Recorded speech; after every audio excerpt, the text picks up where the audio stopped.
रात 12 बज चुके थे।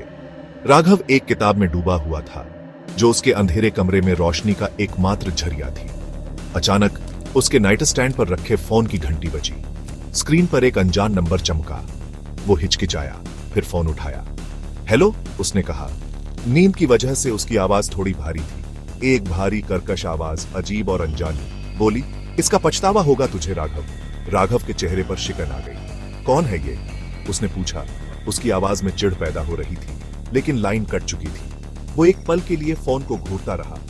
उसका दिल जोर से धड़क रहा था। उसके पेट में एक बेचैनी सी छा गई। उसने उस अजीब फोन कॉल को झटकने की कोशिश की, उसे एक मजाक समझकर। वो अपनी किताब पर वापस गया, लेकिन शब्द उसकी आंखों के सामने तैर रहे थे। वो अजीब फोन कॉल उसे बेचैन कर गई थी। 1 घंटे बाद उसके फोन की घंटी फिर बजी। स्क्रीन पर वही अनजान नंबर चमका। राघव उसे घूरता रहा। उसकी नब्ज तेज हो गई। उसने सावधानी से फोन उठाया। हेलो, उसने कहा। उसकी आवाज में तनाव था।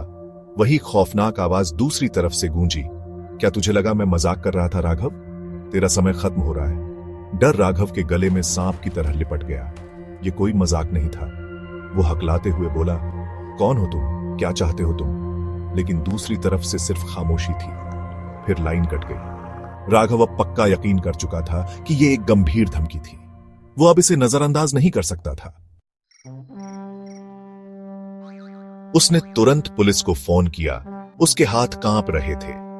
उसने ड्यूटी पर मौजूद अफसर को सब कुछ समझाया। उसकी आवाज घबराहट से कांप रही थी। अफसर ने धैर्य से सुना और उसे भरोसा दिलाया कि वे इस मामले को देखेंगे। राघव को थोड़ी राहत महसूस हुई। उम्मीद थी कि पुलिस उन धमकी भरे फोनों के पीछे वाले को पकड़ लेगी। अगले दिन पुलिस ने वापस फोन किया। वे नंबर का पता नहीं लगा पाए थे। ऐसा लग रहा था जैसे फोन कॉल हवा में गायब हो गए हों। राघव की उम्मीद टूट गई। उसकी रीढ़ में एक सिहरन दौड़ गई।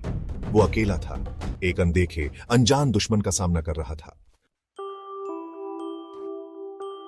उसी दिन बाद में राघव को अपने दरवाजे के नीचे एक सादा भूरा लिफाफा मिला। उस पर टेढ़े मेढ़े अक्षरों में उसका नाम लिखा था। उसका हाथ कांपते हुए उसने उसे खोला। अंदर एक तस्वीर थी। यह उसकी अपनी तस्वीर थी, दूर से खींची हुई। उसका चेहरा साफ दिखाई दे रहा था, लेकिन तस्वीर के पीछे लिखा संदेश था जिसने उसके ऊपर दहशत की एक लहर दौड़ा दी। उन्हीं टेढ़े मेढ़े अक्षरों में लिखा था, अब तेरा समय आ गया है। फोन कॉल, वो अनजान नंबर जिसका पता नहीं चल पाया, तस्वीर, संदेश, सब कुछ जुड़ा हुआ था। राघव एक बुरे सपने में फंस गया था और उसे नहीं पता था कि कैसे बच निकला जाए। वो उधार के समय पर जी रहा था।